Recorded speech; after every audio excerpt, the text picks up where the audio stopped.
Hello everyone and welcome back to another video. Sorry I haven't had a video in a couple weeks, but I was gone on vacation, so I really didn't have time to make one. But we're back this week with another video.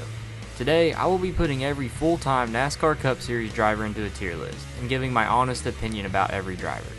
I will be breaking them into 6 tiers. On the bottom I have an incomplete tier. This means that we don't have a firm grasp on what a driver is capable of, or they just don't have the experience. At the bottom, we have the trash tier. This is pretty straightforward. In the tier above that, we have the not good or below average tier. Drivers that don't meet expectations and consistently underperform. In the middle, we have average, mid, or serviceable. This is a tier that represents drivers that are as good as the equipment will let them be. Then we have the good or above average tier. This represents drivers that maybe aren't in that category of being the best of the best, but will still perform well. Then we have the elite drivers, the best of the best. Also, keep in mind, when I put the drivers into their respective tiers, I will place them in order of the best being on the left and worst being on the right. So it's best on the left and worst on the right. So with all that out of the way, let's get into it. We are going to be going in number order, so obviously the first one up is Ross Chastain. For me, Chastain has obviously earned the above average tier. I don't believe he is in that elite tier just yet. Chastain is usually good for a win or two every year and has made the playoffs every season in the next gen car, except for last season. He consistently performs well and is in contention to win every once in a while. He currently sits 8th in points with his Coke 600 win earlier in the year. So for me, he's going in the good tier. For Austin Cindric, I'm going to put him in average. In 3.5 seasons, he has 3 wins and has made the playoffs now 3 out of 4 years, and has made the round of 12 twice. That's pretty solid and is better than some of these other drivers. Now I know a lot of you probably don't rate Cindric highly right now, but he is 18th in points, and if he doesn't get that penalty earlier in the year, he would be top 15, which in my opinion is pretty solid. While he's not consistent, he does pick up wins and makes the playoffs more often than not, but I will put him in average. Now, Austin Dillon. I was really split on where to put him, but I think I'm going to have to put him in not good. I'm not going to put him in terrible, mainly because of what he's done and what he's capable of. I've always viewed Austin Dillon as a solid cup driver, but the past 3 seasons have absolutely ruined his reputation. These last 3 years have been terrible, and it kind of sucks to see. You know, from 2016 to 2022, Dillon made the playoffs 5 out of 7 times and made the round of 12 twice, which is a better rate than most cup drivers.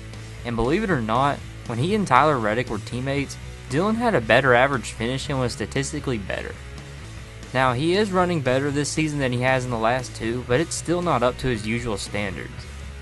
Dillon used to be one of the most consistent mid-pack, upper mid-pack drivers, but now he's just kind of there.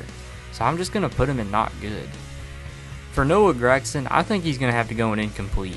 He hasn't had any sort of consistency since he's gotten to the Cup Series. He's driven for 6 teams in 4 seasons.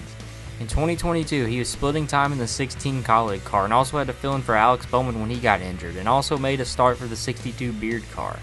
In 2023, he was promoted to Cup full-time in that 42 car.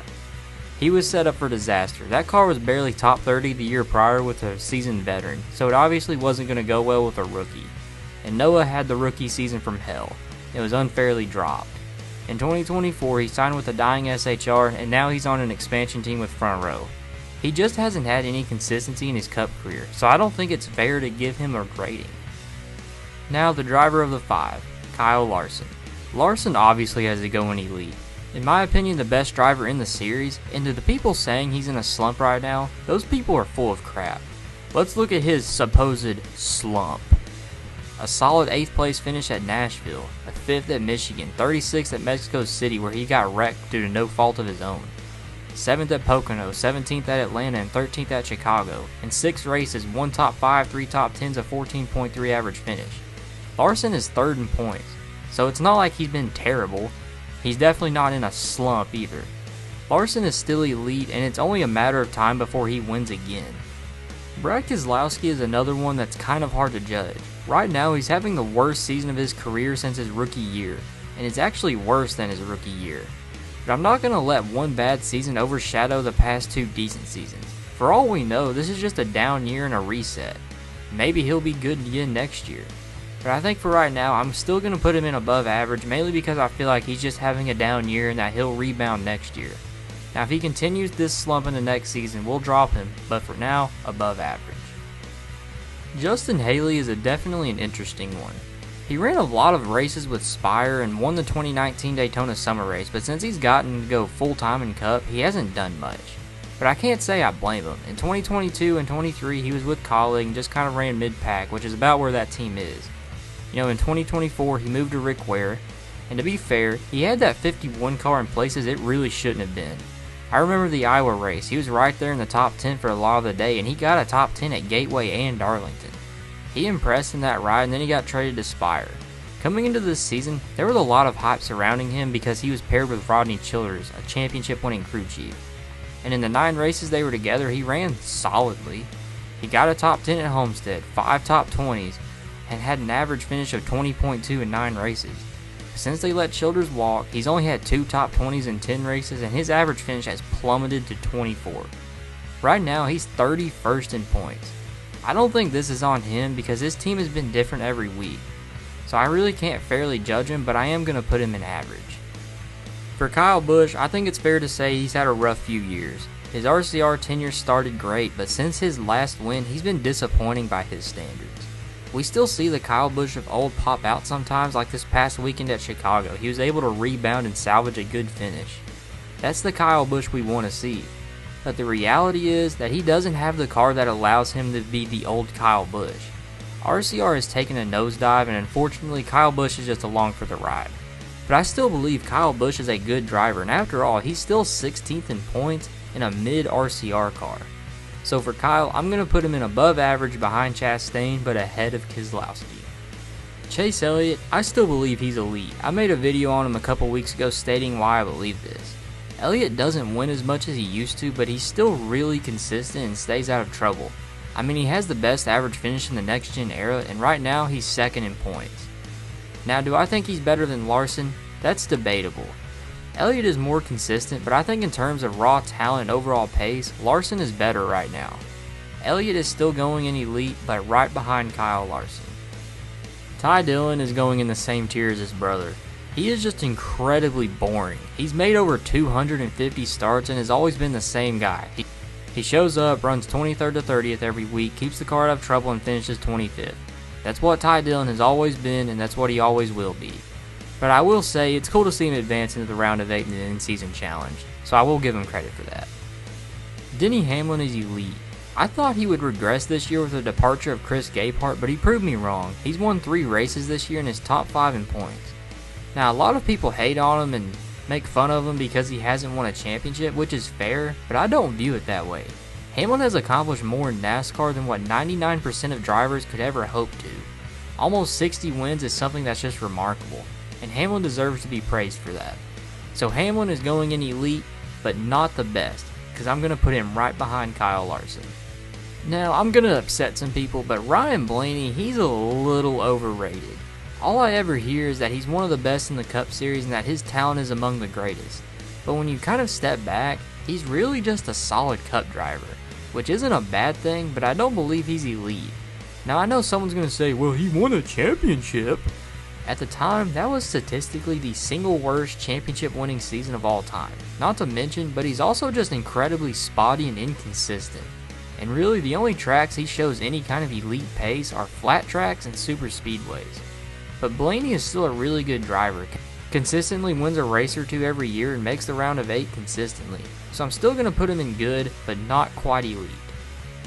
Next up is AJ Allmendinger. I'm going to put AJ in average. I think AJ is at the point in his career where he's a solid veteran asset to a team. I think he's a decent driver that's good at the road courses and can occasionally pop in a good run at an oval. Chris Buescher is a really good driver, great road racer, and since 2023, he's always been in the conversation for the playoffs. I think he's established himself as a really good driver, and it wouldn't surprise me if one day he could make a serious run for the championship. I think Chase Briscoe is a good driver. He just got a win at Pocono, which was a great moment. He's also run really well this year. He's top 10 in points and has a win, which isn't something you could say for Martin Truex Jr. last year. I think JGR made the right choice picking Briscoe, and it's cool to see. Chase Briscoe is going in the good tier ahead of Kyle Busch. Christopher Bell is an elite driver. I know a lot of people are saying that his speed lately has been lacking, but he has the 3rd best average finish in the series and is 6th in points. He also wins multiple races every year, and he turns it on when the playoffs roll around. Now I think him and Hamlin are on the same level, but I'm going to give the edge to Hamlin just because he's shown more speed lately. I think Josh Berry is going to go an incomplete. He got a win at Vegas earlier this year, but since then, he's been mid-pack. He's 22nd in points, he hasn't gotten a top 10 since Kansas, and he's super inconsistent. So I don't really know what to make of Josh Berry, and I don't think looking at his SHR stint is fair, just because the team was dying. So for Josh Berry, I don't think it's fair to judge him right now. Joey Logano is an interesting case. He won the championship last year, but we all know it is statistically the single worst championship winning season ever. Now with that being said, at the end of the day, he's still a 3-time champion and still one of the best in the Cup Series. However, I do not think he's elite anymore. He's been extremely inconsistent the last 3 seasons and hovers from 10th to 16th in points nowadays. So I think I'm going to put him in good tier right behind Chastain. You guys know what I think of Bubba Wallace. I've said it since I've been on YouTube. He's incredibly average. All people want to do is make excuses for him. A lot of people last year said the reason he didn't make the playoffs was because drivers below the cut line won races. Bubba's teammate Tyler Reddick won the regular season championship and made the championship 4th, and Bubba couldn't even make the playoffs. This year he got Charles Denny as his crew chief. Last year, Denny had statistically one of the best truck series seasons of all time with Christian Eckes. Bubba ranks 22nd in average finish among the Cup field. Now a lot of people say this is due to bad luck. He has made his own luck. This past weekend at Chicago, he could have let Bowman go and carried on, but he got himself spun and cost himself about 20 plus points. Now a lot of his fans are going to play victim, and they say we only call him out because of his race. I couldn't care less that he's black. And a lot of people call me a hater, but I just get so tired of people making excuses for him and being so quick to defend his mediocrity. But I will say the narrative is starting to change. More people are realizing that he's just average and is underwhelmed in that 23 car. So for Bubba, average behind Austin Cindric. I'm putting Cindric ahead simply because he can win annually and he's made the playoffs 3 out of 4 seasons as opposed to Bubba's 1 out of 4. William Byron has established himself as an elite Cup driver. He has come so far since his rookie year, it's insane. He's the current points leader, and while he only has 1 win, he is still consistently up front with good pace. Now, he has been in a slump lately, but we can't let a small slump knock down what he has done in the last few seasons. Byron is in the elite tier, but I'm going to put him right behind Denny Hamlin. Todd Gilliland, he's incredibly average. I haven't seen anything to say otherwise. I remember back in 2023, he had a stretch of races where he finished top 15 and everyone was saying how underrated he was and how he was punching above his weight. He finished 28th in points that year, the same as his rookie year in 2022. Now last year, I'll give him credit, he improved. He was top 25 the majority of the year, and this year they moved Gilliland to the flagship 34 car. He has been so forgettable. And right now he's 30th in points and getting outran by his new teammate Zane Smith. To me, the underrated case for Todd Gilliland has fallen apart, and I'm just going to put him in average, right ahead of Justin Haley. Riley Herbst, as much as I really just want to put him in trash, I need to be fair to him. He is a rookie, but he's showing almost no improvement. But I'm still going to put him in incomplete. For Zane Smith, I'm also going to put him in incomplete.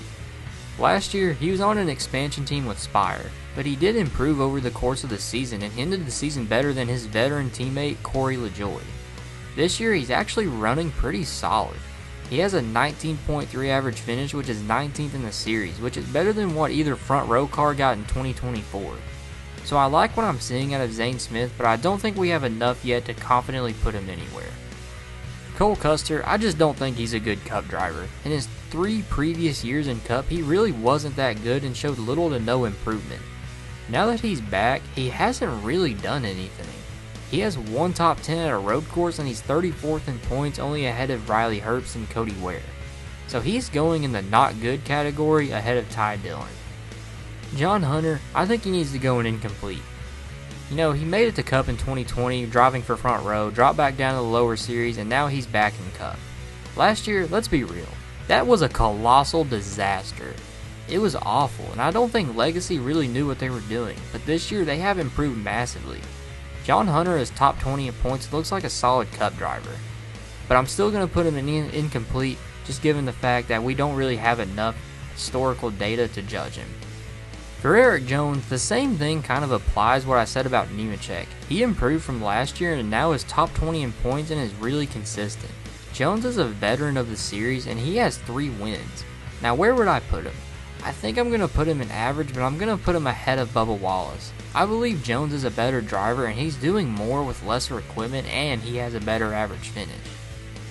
Tyler Reddick is a really good Cup driver. He's top 5 in points right now and he's starting to become a really consistent driver.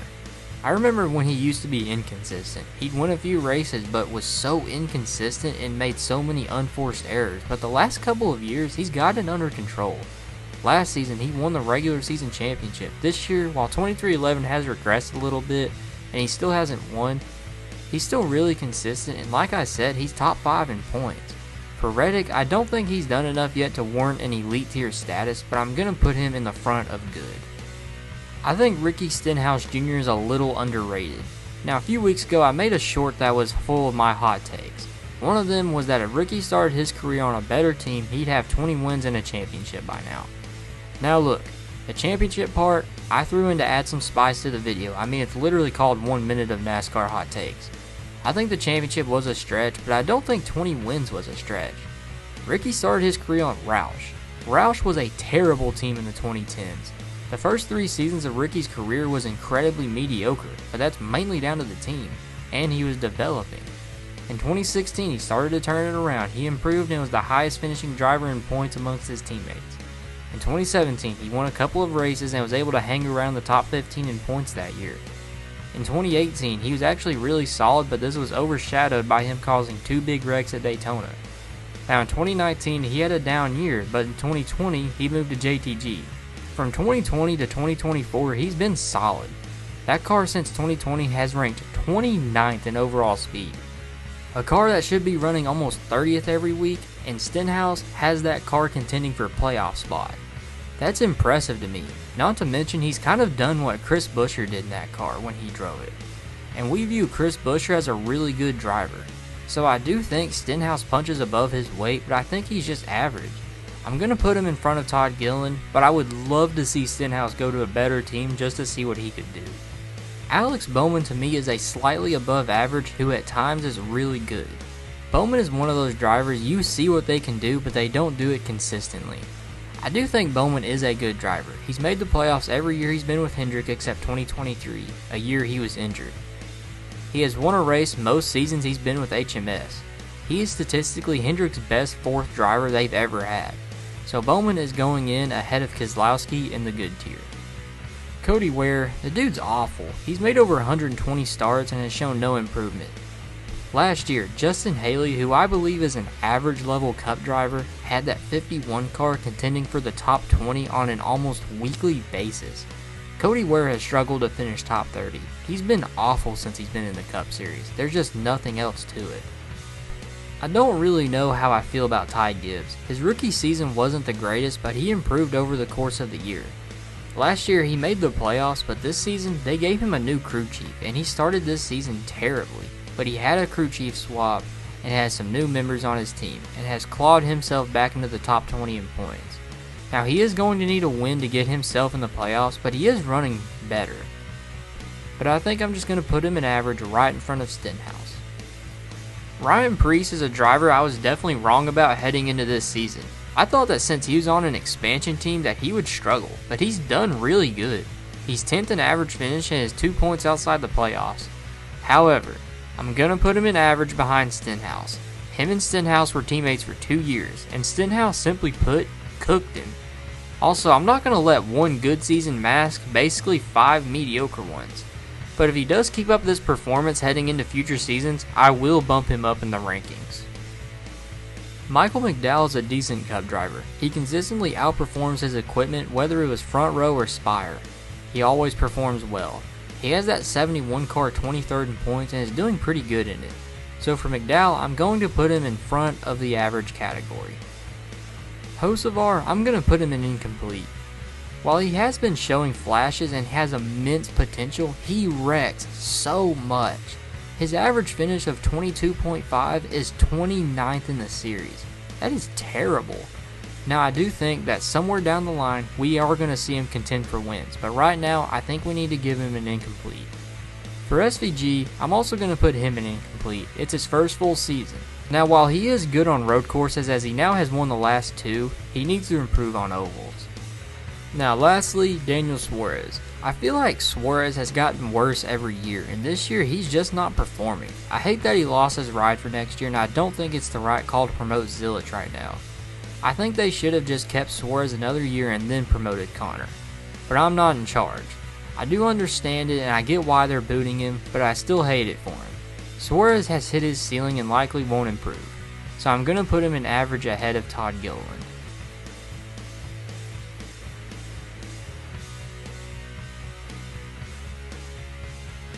Well, that's my ranking of all 36 full-time Cup drivers. I guess I kind of have them from worst to first, so here's that ranking. But anyway, let me know what you think down in the comments section below. What do you agree with, disagree with? Like and subscribe.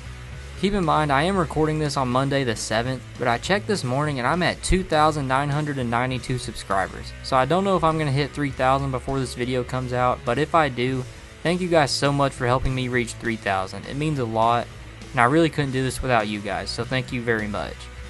But as a lot of you know, I really want to hit 4,000 by the end of the year, so please subscribe to help me reach that. Thank you to my channel members, thank you for watching, follow me on Instagram, and y'all all have a good day.